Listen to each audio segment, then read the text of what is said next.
Hello. Hi, everyone. Welcome to another week of Soulfully Guided. I am your host, Carmel-Anne. Look, we are talking about a three-part series. So if you missed out on last week, which was episode 1 on our drug addiction series, last week we introduced the three-part series, what I'd be talking about. We discussed drug addiction from a physical perspective, from an emotional perspective, and also from a brain perspective. So we're carrying on from there today.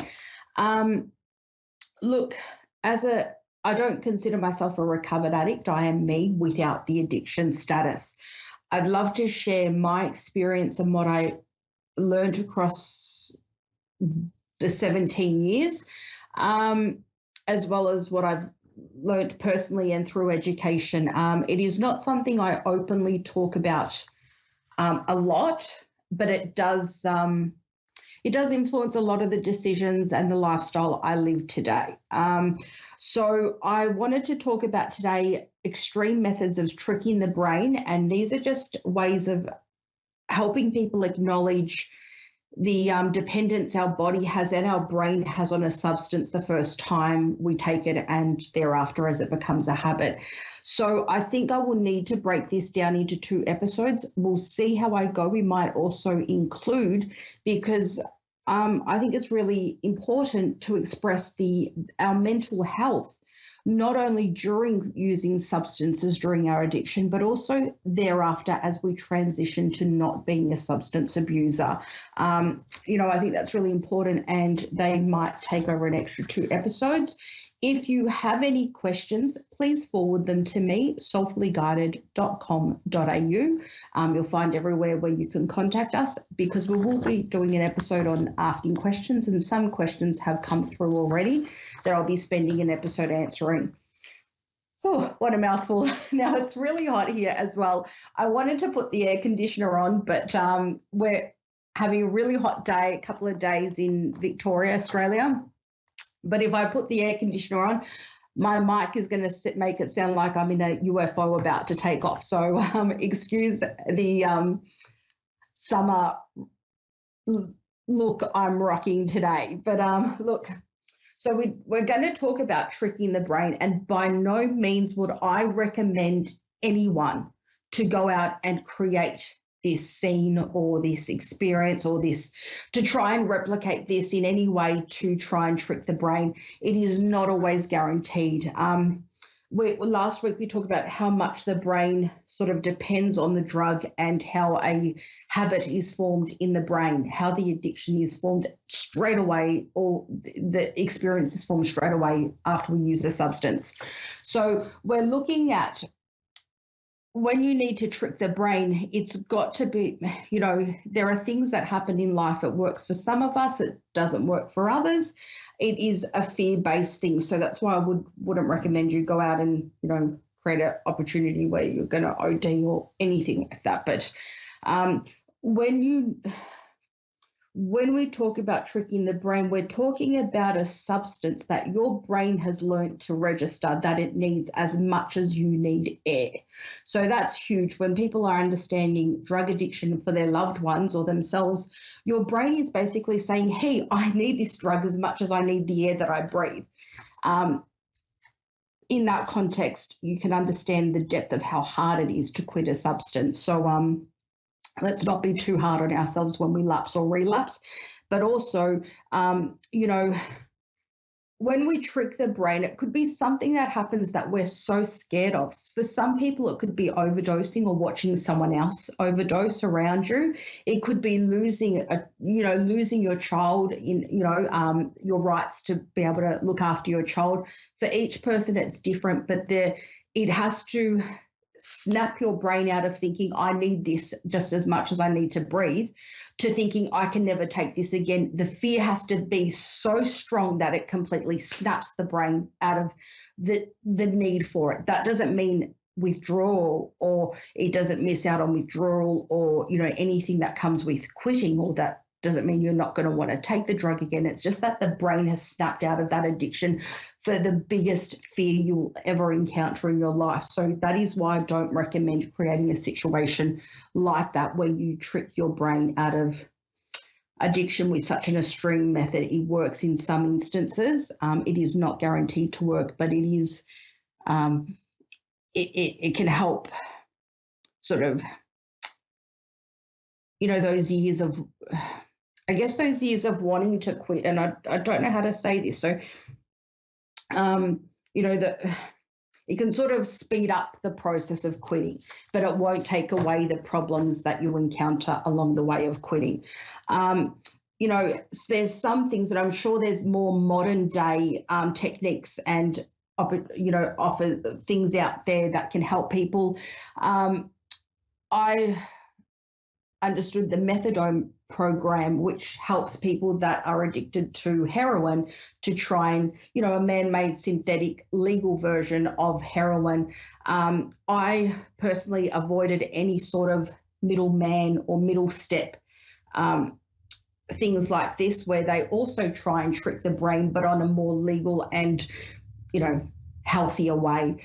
To me, doing something like that is not good enough. It's like, if you're still wanting to use a substance and you're substituting it for something else just because it's legal or it's more acceptable, or,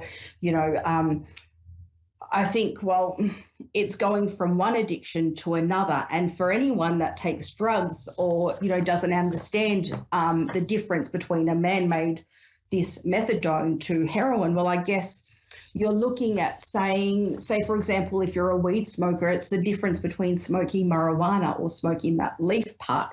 Or if you're a smoker, it's the difference between having, one of your standard everyday cigarettes that are, maybe could be a blue colored or a red, one of the strongest ones, and then you only being able to have access to a menthol. It just doesn't cut the spot. If you've never used a substance, well, imagine you have, and we have the best coffee in the world, I believe, but imagine having a latte every morning, and then all you've got one morning is an instant coffee. So it just, it's not the same thing, and it sort of, it's not taking away the dependence or the reason why you're taking the substance. It's just filling a gap so you can sort of progress without the illegal substance side of things. So if you can, there's important ways, and healthy ways that are not going to cause any extreme health problems or, withdrawal that are really extreme that could cause you a lot of suffering where you need medical attention. You need to make sure that you're safe. But, for me, I just don't see the point of substituting one thing for another, because you're not actually solving the problem. You're just shifting your addiction to something else or a more acceptable version of it. So there are legal ways of trying to trick the brain that have been brought in medically. There is those extreme cases that I wouldn't recommend, but have happened that, have you ever had alcohol poisoning, for example, and you never drink that sort of drink again? That sort of tricking the brain.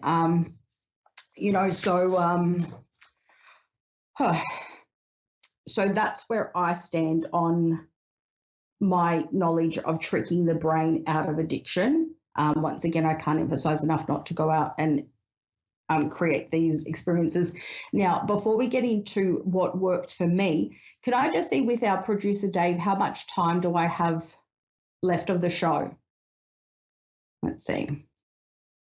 3.5 minutes. So what we're going to do is, next week, I will add 2 sessions in, 2 extra shows, because this is not a common thing I will be talking about. So please understand the point of discussing about tricking the brain is to show the dependence our brain has on this substance. So if you're dealing with a loved one, or that is a substance user, or you are a substance user, please understand your brain is craving this as much as it needs air. So please be kind to yourself.